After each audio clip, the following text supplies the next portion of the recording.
Hello and welcome back to my channel. This is my second Q&A video. Question ये है कि मैं पढ़ाई में एवरेज हूँ। मेरे 10th में 86% कुछ समथिंग मार्क्स आए थे। माफ़ करना, मुझे एग्जैक्ट आपकी परसेंटेज याद नहीं है। 85.70% आई थिंक ये मेरी परसेंटेज थी और मुझे IFS ऑफिसर बनना है, यानी कि मुझे UPSC के एग्ज़ाम की तैयारी करनी है। मैं ज्योग्राफी, आर्ट्स और हिस्ट्री जैसे सब्जेक्ट्स में बहुत ज़्यादा अच्छा परफॉर्म कर सकता हूँ, पर मेरे पेरेंट्स चाह रहे हैं कि मैं साइंस लूँ। और अब आप कह रहे हो कि 12th के बोर्ड्स भी आने वाले हैं, इसका मतलब मैं ये मान के चल रहा हूँ कि आप साइंस के थ्रू ही बोर्ड्स दे रहे हो। तो मुद्दा सारा का सारा ये है कि आपको IFS ऑफिसर बनना है, आपको UPSC का एग्ज़ाम देना है, लेकिन आपके पेरेंट्स आपको साइंस फील्ड में डालना चाहते हैं। और आपने कहा है कि मैं फिज़िक्स, केमिस्ट्री, बायो या जो भी एग्ज़ाम्स है, फिज़िक्स, केमिस्ट्री, मैथ्स में मैं अच्छा नहीं हूँ। अब मैं क्या करूँ? कुछ मत करो, मजे लो। मजाक कर रहा हूँ। सबसे पहली बात यह है कि आपको अपने पेरेंट्स से बात करनी होगी। आप उनसे बैठ के बात करो। और मैंने अपने पहले Q&A वीडियो में भी बोला था कि सबसे बेस्ट, जो सबसे पहला तरीका होना चाहिए किसी भी आर्ग्यूमेंट को या किसी भी इशू को रिजॉल्व करने का, वो होना चाहिए डायलॉग। अगर बातचीत से बात हो सकती है तो फिर युद्ध क्यों करें, क्यों बहसबाजी करें, क्यों लड़ाई करें, है ना?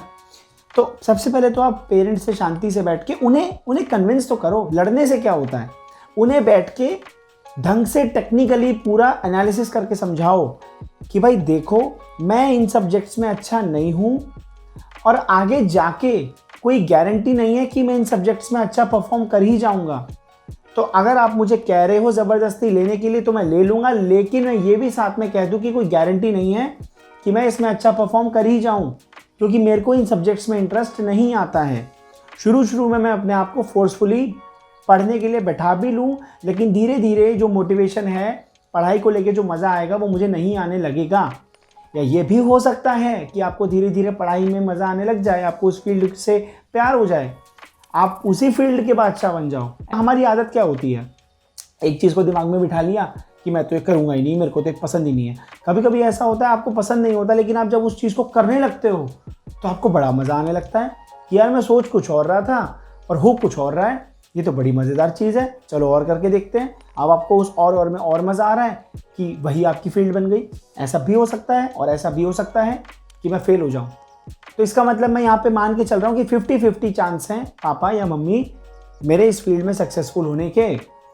तो ये जुआ की जैसा है कि मैं जुआ खेल रहा हूँ। अगर मैंने इस फील्ड में आगे कदम रखा तो मैं यहाँ पे अपने ऊपर जुआ खेल रहा हूँ।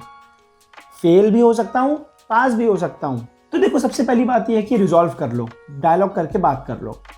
अगर बात नहीं बनती है डायलॉग करके तो आपको क्या करना है, आपको बोलना है कि ठीक है, आप जो कराना चाहते हो 12th के बाद देख लो पहले क्या मार्क्स आते हैं, तुम्हें किसी एंट्रेंस में घुसेड़ रहे हैं या किस फील्ड में घुसेड़ रहे हैं, जो भी बनता है, कहीं ना कहीं घूमते फिरते घुस जाओ किसी भी फील्ड में जिसमें आपको ये भेजना चाह रहे हैं। मान लो बात, क्योंकि रिजॉल्व तो नहीं हो रही ना बात बैठ के। क्या करोगे? मारोगे अपने पापा को? नहीं मारोगे। घर छोड़ के भाग जाओगे? नहीं। अगर आपको लगता है कि आपके पेरेंट्स नहीं मान रहे हैं तो आप बोलो कि ठीक है भाई, कोई बात नहीं, कोई और सब्जेक्ट ले लेंगे, उसको उठाओ, घुस जाओ कॉलेज में, पढ़ने लग जाओ और सिर्फ पढ़ लो इतना कि पास हो जाओ।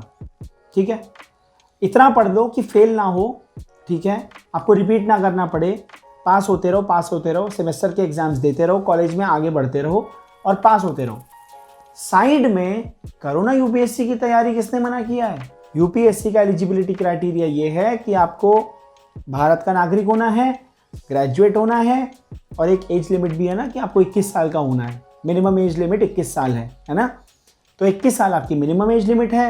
इंडियन सिटीजन आप हो। मैं ये मान के चल रहा हूँ कि अगर आपने UPSC में एग्जैक्टली IFS निकाला, इसका मतलब आप थोड़ा सा आपने समझ के ही निकाला होगा। ठीक है? तो फिर भी मैं आपको बता देता हूँ, या जितने लोग इस वीडियो को देख रहे हैं जिनको नहीं आइडिया, मैं बता देता हूँ कि UPSC जो एग्ज़ाम है उसके लिए आपको ग्रेजुएशन किसी भी फील्ड में चलेगा, ज़रूरी नहीं है you have to be engineer. अगर आपके हाथ में ग्रेजुएशन की डिग्री है और आप भारत के नागरिक हो और आपकी मिनिमम एज 21 साल है तो आप UPSC के एग्ज़ाम में बैठने के लिए एलिजिबल हो। तो अगर तुम्हारे पेरेंट्स तुम्हारी बात नहीं मान रहे हैं और तुम्हें तो वैसे भी UPSC की तैयारी करनी है और तुम्हारी एज अभी उतनी है ही नहीं, तुम्हें तो अभी बहुत टाइम है, तो इतनी क्यों टेंशन ले रहे हो? उठाओ, पकड़ो, कोई भी कॉलेज घुस जाओ और साथ में अपनी UPSC की तैयारी करते रहो। कॉलेज में इतना पढ़ लो कि पास होते रहो बस। क्योंकि अगर मैं ये मान के चल रहा हूँ कि अगर तुम्हें उस फील्ड में नहीं जाना है और तुम्हारे पेरेंट्स तुम्हारे ऊपर प्रेशर डाल रहे हैं कि जा जा जा, तो चले जाओ। बहसबाजी करने से कुछ नहीं होगा। अच्छा, अब यहाँ पे मैं एक चीज़ और बोलना चाहता हूँ कि कभी कभी लाइफ में हमको लगता है ना कि यार हमें सब पता लग गया हमारे बारे में, मैं तो IFS ही बनूंगा, मैं तो UPSC ही दूंगा। अभी आपने अपने 12th के बोर्ड्स नहीं दिए हैं, ठीक है, आने वाले हैं, और आपने पहले ही डिसाइड कर लिया है कि मैं UPSC का एग्ज़ाम दूंगा और मैं IFS ऑफिसर बनूंगा। लेकिन कभी कभी ऐसा होता है ना कि हमारी एज इतनी कच्ची होती है, हम सोचते कुछ हैं, होता कुछ है, करते कुछ हैं, बनते कुछ हैं, कि आपको पता ही नहीं है अभी लाइफ में कि आपके सामने अभी क्या क्या चीज़ें आने वाली है।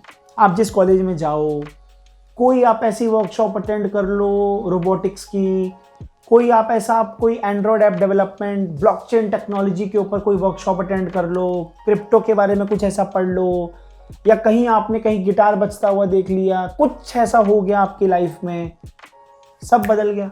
अब IFI से नहीं बन रहे भाई, अब कुछ और बनेंगे यार। ये चीज़ बढ़िया मस्त लग रही है, इसमें जाते हैं। लाइफ में कभी भी कुछ भी हो सकता है। और एक बात याद रखना मेरी, हमेशा हमारे गोल्स सेम नहीं रहते हैं, हमारे गोल्स बदलते रहते हैं। आज ये कर रहे हैं तो कुछ सालों बाद ये करने लग जाते हैं, कुछ सालों बाद कुछ और करने लग जाते हैं। इंसान के ना, क्योंकि मन क्या है, मन फुदकता रहता है। कभी मन इसमें करता है, कभी मन ये करता है कि मैं ये भी कर लेता हूँ, अच्छा चलो ये भी अच्छी चीज़ लग रही है, ये भी कर लेते हैं।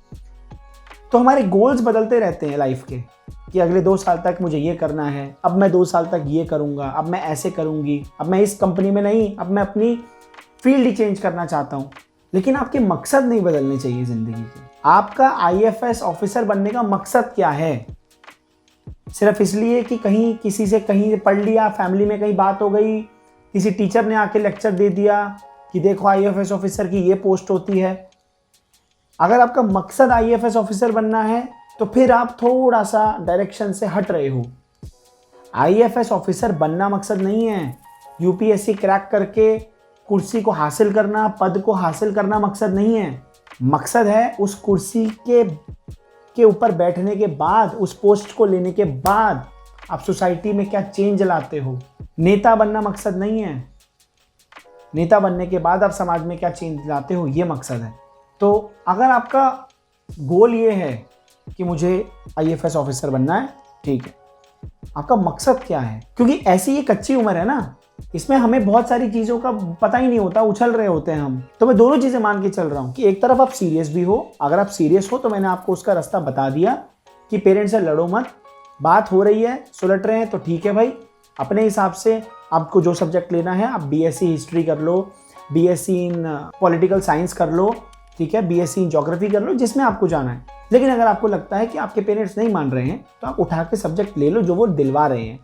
जिस भी कोर्स में, जो भी डिसिप्लिन में, इंजीनियरिंग के अंदर कहीं भी डलवा रहे हैं तो उनको बोल दो पहले कि भाई तुम अपना 7-8 लाख, 10 लाख, 12 लाख, जितना भी आप एक इंजीनियरिंग कॉलेज में खर्च कर रहे हो, उससे बेटर ये है कि मैं किसी कॉलेज में जाके सिंपल ग्रेजुएशन कर लूँ, इस फील्ड में मैं जाके अच्छा परफॉर्म कर पाऊँगा। मेरी बात अभी भी मान लो।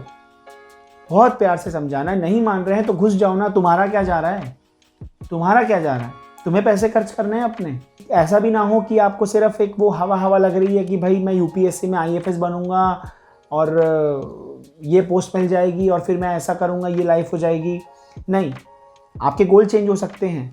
आज आपको लग रहा है मैं IFS ऑफिसर बनना चाहता हूँ, लेकिन आपको कल लग सकता है कि नहीं यार कुछ और करेंगे यार, परसों आपको कुछ और लगने लग जाएगा, बनोगे कुछ और, करोगे कुछ और। तो लाइफ में थोड़ा सा फ्लेक्सिबल रहो, ठीक है। एट द सेम टाइम आपको आपका मकसद याद होना चाहिए। अगर किसी इंसान को उसका मकसद पता है और वो फ्लेक्सिबल है तो वो उस मकसद तक कहीं ना कहीं पहुंच ही जाएगा। चाहे IFS बन के पहुंचे, चाहे बिजनेसमैन बन के पहुंचे, चाहे कुछ और बन के पहुंचे। अगर आपको लगता है कि मुझे आपकी किसी पर्टिकुलर टॉपिक पे वीडियो बनानी चाहिए तो आप मुझे कमेंट सेक्शन में कमेंट करके बता सकते हैं। सजेशंस आप मुझे दे दीजिए। ये रहा मेरा इंस्टाग्राम हैंडल, आप मुझे इंस्टाग्राम पे फॉलो कर सकते हो, मुझसे वहाँ पे बात कर सकते हो और मैं मिलूंगा आपको अगली वीडियो में। Till then bye.